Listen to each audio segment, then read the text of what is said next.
Palestine ഐക്യദാർഢ്യവുമായി Kozhikode പ്രതിഷേധ സംഗമം സംഘടിപ്പിച്ചു. കെ.ടി. ജലീൽ MLA പരിപാടി ഉദ്ഘാടനം ചെയ്തു. പലസ്തീനിൽ ഇസ്രയേൽ നടത്തുന്ന മനുഷ്യവേട്ടയ്ക്കെതിരെയാണ് കോഴിക്കോട് പ്രതിഷേധ സംഗമം സംഘടിപ്പിച്ചത്. ലോകം മുഴുവൻ നടക്കുന്ന ഇസ്രയേൽ വിരുദ്ധ പ്രക്ഷോഭങ്ങൾക്ക് ഐക്യദാർഢ്യവുമായി നിരവധി പേർ ഒത്തുചേർന്നു. ചെറു റാലികളായി വന്ന് മുതലക്കുളത്ത് സംഗമിക്കുകയായിരുന്നു ആയിരങ്ങൾ. പരിപാടി കെ.ടി. ജലീൽ MLA ഉദ്ഘാടനം ചെയ്തു.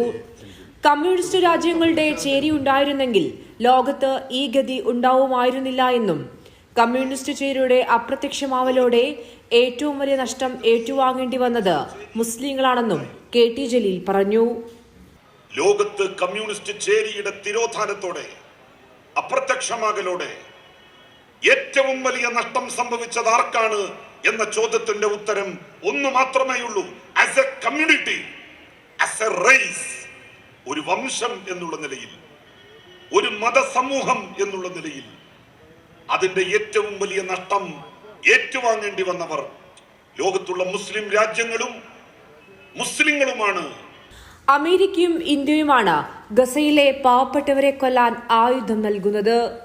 ഇന്ത്യയെ ഹിന്ദു രാഷ്ട്രമാക്കാനുള്ള ശ്രമമാണ് സംഘപരിവാർ നടത്തുന്നത്. പൗരത്വ കാർഡുകൾ പലയിടത്തും നൽകി തുടങ്ങി.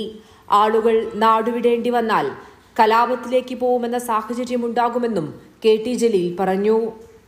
പരിപാടിയിൽ വി വസീഫ്, കെ ലതിക ഉൾപ്പെടെ നിരവധി നേതാക്കൾ പങ്കെടുത്തു. CITU, KSKTU, AIKS, AIDWA, DYFI, SFI, Balasangham തുടങ്ങിയ സംഘടനകളുടെ നേതൃത്വത്തിലായിരുന്നു പരിപാടി. കൈരളി ന്യൂസ്, കോഴിക്കോട്.